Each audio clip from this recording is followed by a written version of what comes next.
স্বাগত নিউজ 24 চট্টগ্রাম প্রতিদিন সংবাদে আপনাদের সঙ্গে আছি আমি তানিয়া হারুন। যাচ্ছি পুরো খবরে।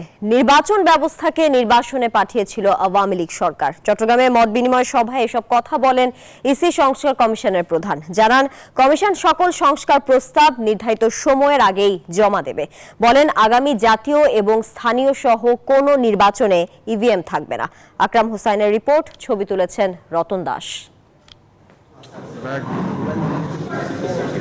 সুষ্ঠু নিরপেক্ষ নির্বাচন হোক, যার মাধ্যমে গণতান্ত্রিক ব্যবস্থা শক্ত ভিতে দাঁড়াবে, এটা জন আকাঙ্ক্ষায় পরিণত হয়েছে এবং সেই লক্ষ্যেই নির্বাচন সংস্কার কমিশন কাজ করছে। রোববার দুপুরে চট্টগ্রাম জেলা প্রশাসকের কার্যালয়ের সম্মেলন কক্ষে নির্বাচন ব্যবস্থা সংস্কারের বিষয়ে প্রতিনিধিদের সাথে মতবিনিময় সভায় এ মন্তব্য করেন কমিশন প্রধান বদিউল আলম মজুমদার।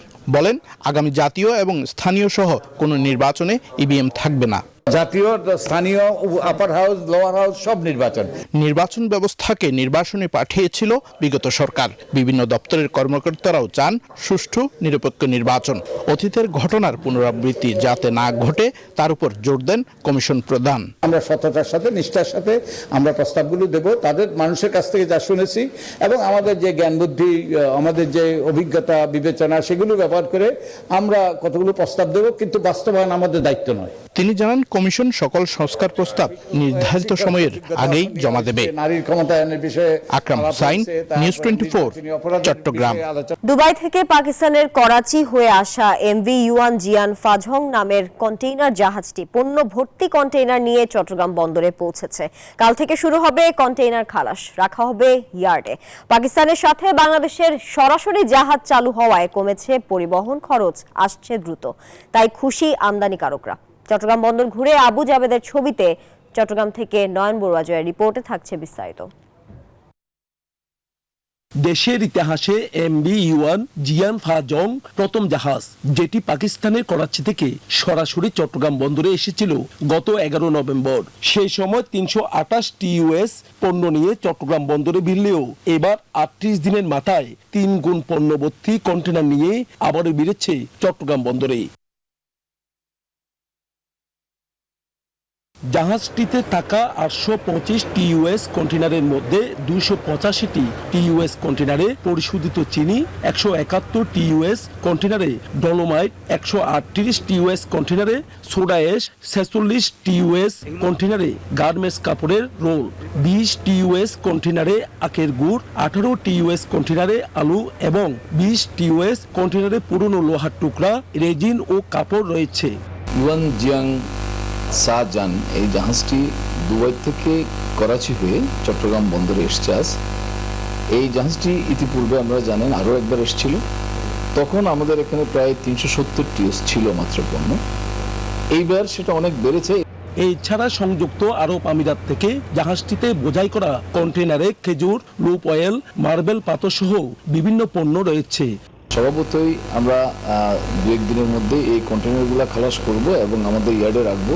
নিয়ম অনুযায়ী কাস্টমস কর্তৃক এক্সামিন হওয়ার পরে এটা আমদানিকারকরা নিয়ম অনুযায়ী ডেলিভারি নিয়ে যাবে। পাকিস্তানের সাথে সরাসরি জাহাজ চলাচল শুরু হওয়ায় স্বস্তি ফিরেছে আমদানিকারকদের, সুযোগ হয়েছে রপ্তানিতেও। যারা আমদানিকারক আছেন এবং যারা জাহাজ ব্যবসায়ী আছেন সবাই কিন্তু এই জিনিসটাকে লুফে নেবে, যে প্রত্যেকে আপনার ক্রেতা এবং বিক্রেতা দুজনেরই আপনার উইন উইন একটা পজিশন থাকবে, সেখান থেকে কিন্তু তারা তাদের পণ্যগুলো নিয়ে আসবে। রমজানকে ঘিরে পাকিস্তান থেকে আমদানি আরও বাড়ার আশা ব্যবসায়ীদের। Nayan Barua Joy, news 24, Chattogram. Chattogram city mayor doctor Shahadat বলেছেন, শুধু উন্নয়ন নয়, নাগরিকদের মৌলিক অধিকার ফিরিয়ে দিতে কাজ করছে সিটি কর্পোরেশন। সকালে দক্ষিণ বাকুলিয়া ওয়ার্ড বিএনপির ও অঙ্গ সংগঠনের উদ্যোগে দক্ষিণ বাকুলিয়ার নয়া মসজিদ এলাকায় আলোচনা সভায় এসব কথা বলেন তিনি। বলেন এই ঐতিহ্যবাহী নগরী পাহাড় ও সমুদ্রের রাজ্য হলেও এখানে বিনোদনের সুযোগ সীমিত। বিনোদন সুবিধা বাড়াতে উদ্যোগ নেওয়া হচ্ছে বলেও জানান সিটি মেয়র।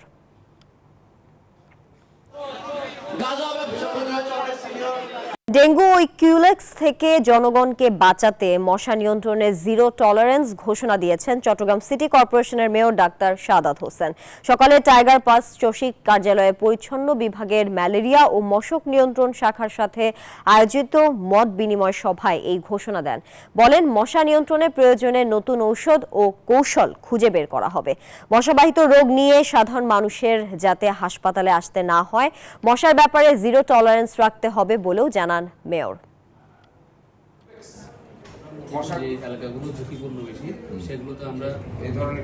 চট্টগ্রাম কক্সবাজার মহাসড়কের পটিয়া মনসা হসপিটালের সামনে হানিফ বাসের ধাক্কায় ট্রাভেলস নামে একটি বাস খালে পড়ে 2 জন নিহত হয়েছেন। সকাল 9:30টার দিকে এই দুর্ঘটনা ঘটে। পুলিশ জানিয়েছে, পটিয়া থেকে যাত্রী নিয়ে ট্রাভেলসের একটি পরিবহন শহরের দিকে যাচ্ছিল। যাত্রী নেওয়ার জন্য SM ইউসুফ সড়কে দাঁড়ালে কক্সবাজার থেকে ছেড়ে আসা হানিফ পরিবহনের একটি পিকনিক বাস পেছন থেকে ধাক্কা দেয়। এ সময় ট্রাভেলসের বাসটি পাশের খালে পড়ে যায়, নিহত হন 2 জন।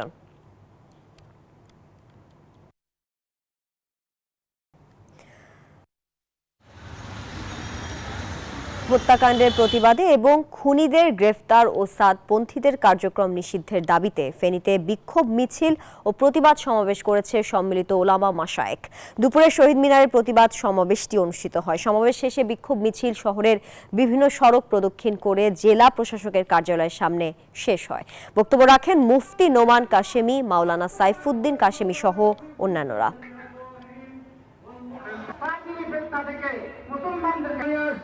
আইনজীবী সাইফুল ইসলাম আলিফ হত্যায় ও আদালত পাড়ায় চিন্ময় দাস অনুসারীদের তাণ্ডবের ঘটনায় বিচার বিভাগীয় তদন্ত চায় জেলা আইনজীবী সমিতির তদন্ত কমিটি। তদন্ত টিমের প্রধান ও সাবেক মহানগর পিপি অ্যাডভোকেট আব্দুস সাত্তার সমিতি বরাবর এই বিষয়ে মতামত দিয়েছেন। ঘটনা শুরু থেকে শেষ পর্যন্ত পুলিশের ভূমিকা সন্তোষজনক ছিল না বলে মনে করছে ওই তদন্ত কমিটি। তাই পুলিশি তদন্তে ঘাটতি থাকতে পারে বলে আশঙ্কা তাদের। আকরাম হোসাইনের তথ্য ছবিতে ডেস্ক রিপোর্ট। আদালত প্রাঙ্গণে সংঘর্ষ, ভাঙচুর ও আইনজীবী হত্যার ঘটনার পর সমিতির পক্ষ থেকে গেল 10 নভেম্বর তদন্ত কমিটি গঠন করা হয়। রিপোর্ট দিতে বলা হয় 15 নভেম্বরের মধ্যে। একটি চাঞ্চল্যকর ঘটনা হিসেবে এতে সরকারি কর্মকর্তা-কর্মচারী জড়িত থাকতে পারে। তাই সাধারণ কেউ তদন্ত করলে তা যথাযথ হবে না বলে মনে করছে তদন্ত কমিটি।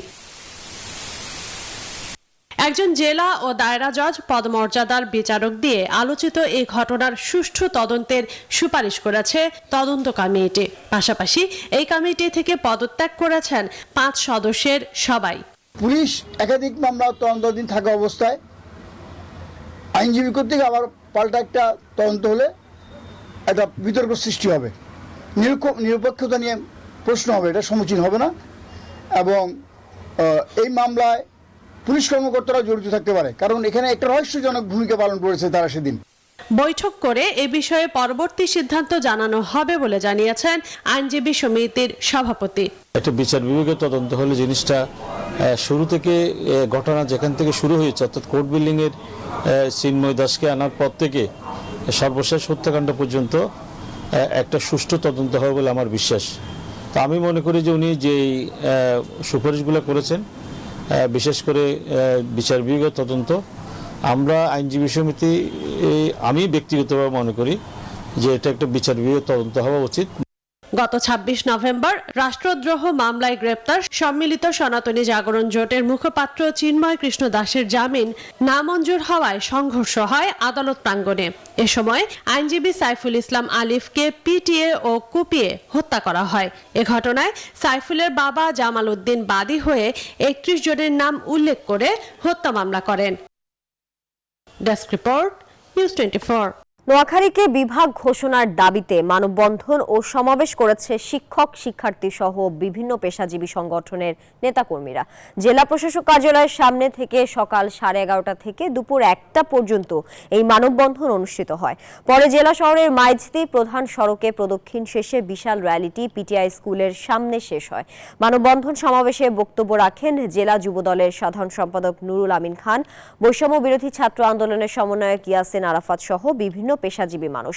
বক্তারা বলেন, কুমিল্লার সাথে আমরা থাকতে চাই না, নোয়াখালীকে বিভাগ চাই। ইতিহাস ঐতিহ্যের দিক থেকে নোয়াখালী কুমিল্লার চেয়ে পুরাতন জেলা। নিউজ 24 সংবাদ এখন এ পর্যন্তই। এতক্ষণ সঙ্গে থাকার জন্য সবাইকে ধন্যবাদ।